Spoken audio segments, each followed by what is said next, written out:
Welcome, everybody, to Virtual English 4. This is day 24 of Virtual English. And this week, we're going to take inquiry and exploration and push it towards the actual essay that you'll be doing. I talked a little bit about this during the AMI day on Friday, but today is the first day that you'll actually start getting down and dirty with it. Now, of course, the AMI day, I asked you to come up with 10 things you'd like to know more about. Now I'd like you to select one of those things that you picked. It doesn't have to be one of those things, but I want you to pick something that you don't know a lot about that you would like to know more about. Pick something you'd like to know more about, and then interact with at least three different sources that discuss that thing. Then, in at least 500 words, you're going to reflect on your research and newfound knowledge.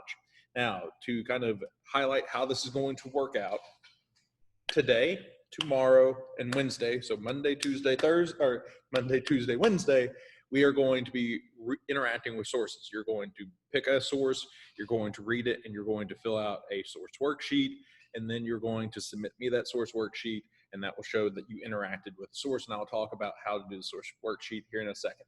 On Thursday, you're going to draft out your essay, and then on Friday, you're going to publish it.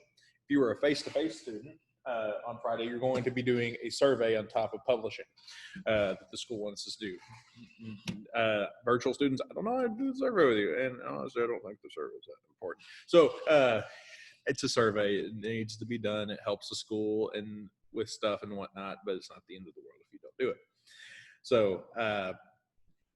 With face to face, you'll be doing the survey. Virtual, you won't.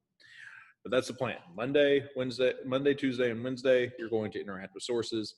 Thursday, you're going to draft the essay. Friday, you're going to publish it. Let's go back to this. So here's how you're going to write it. It'll have three parts to it.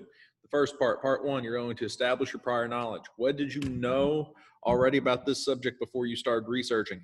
Part two, you're going to talk about the discoveries. This is the part where you'll explain what you discovered about your topic. You'll need to cite your sources here and make sure where you got your information from.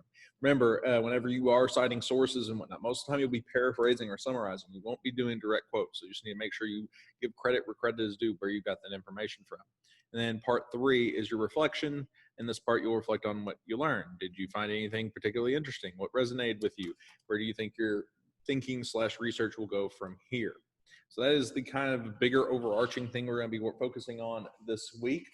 I will be grading this holistically right here. Holistic rubric is basically just all the, I'll be grading on focus, development, style, and correctness.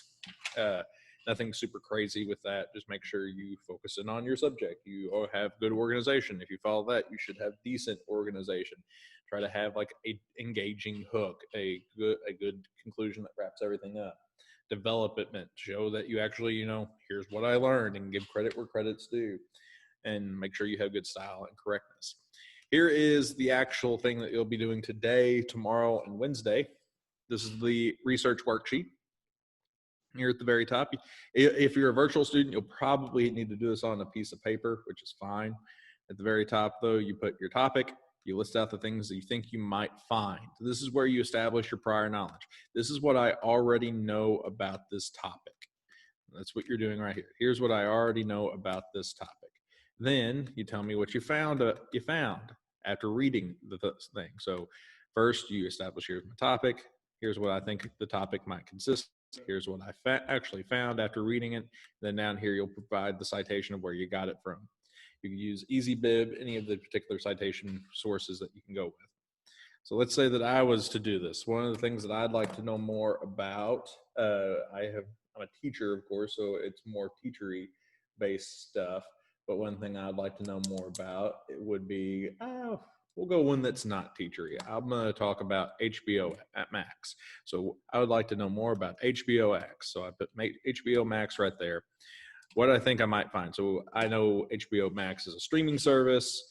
It's through Warner Media. I know that it is available not on all devices. It's not available on Roku. I think I get it for free because I have AT&T cell service. So that's all the things that I would define that I would know about it. Then I would start researching it. And whenever you research it, you would just go and see research. It said HBO Max. You type in HBO Max. And of course, there's the actual from the horse's mouth thing. We could also look at news articles and whatnot.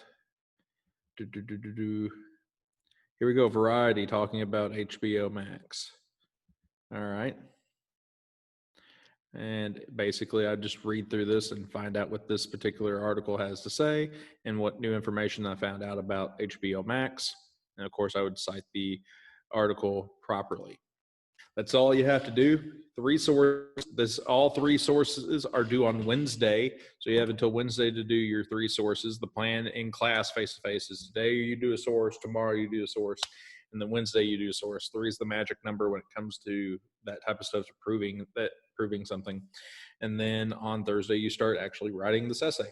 One thing I will note after reading some of your AMI Day things is this thing, broadening and narrowing. Some of you might have too broad of a topic. You might want to narrow it down a little bit to something more specific. So instead of trees, maybe about a specific disease that's affecting trees, or maybe about pecan trees. That's so narrow it down. Or you might be too narrow. You might be wanting to know more about the T1744 slot pivot that went into this one particular device. That's a little bit very narrow. You might want to broaden it back out a little bit to something that tiny little bit applies to a bigger topic. So that's what I mean by broadening and narrowing. Sometimes you might have too broad of a topic. Sometimes you might have to be too narrow. You're going to have to switch it up to be able to find the answer to your information. Also, don't ask the question directly into Google. Make sure you just ask look for the search term. Like, I didn't say what is HBO Max. I typed in HBO Max and I got a lot more sources than I would have if I said what is HBO Max. So that's all it is for today. Make sure that you do your 3 things. In fact, here, let me bring this back up and see right here. Your 3 sources, those are due this week. And so that's all I got. See y'all later. Like and subscribe and whatever.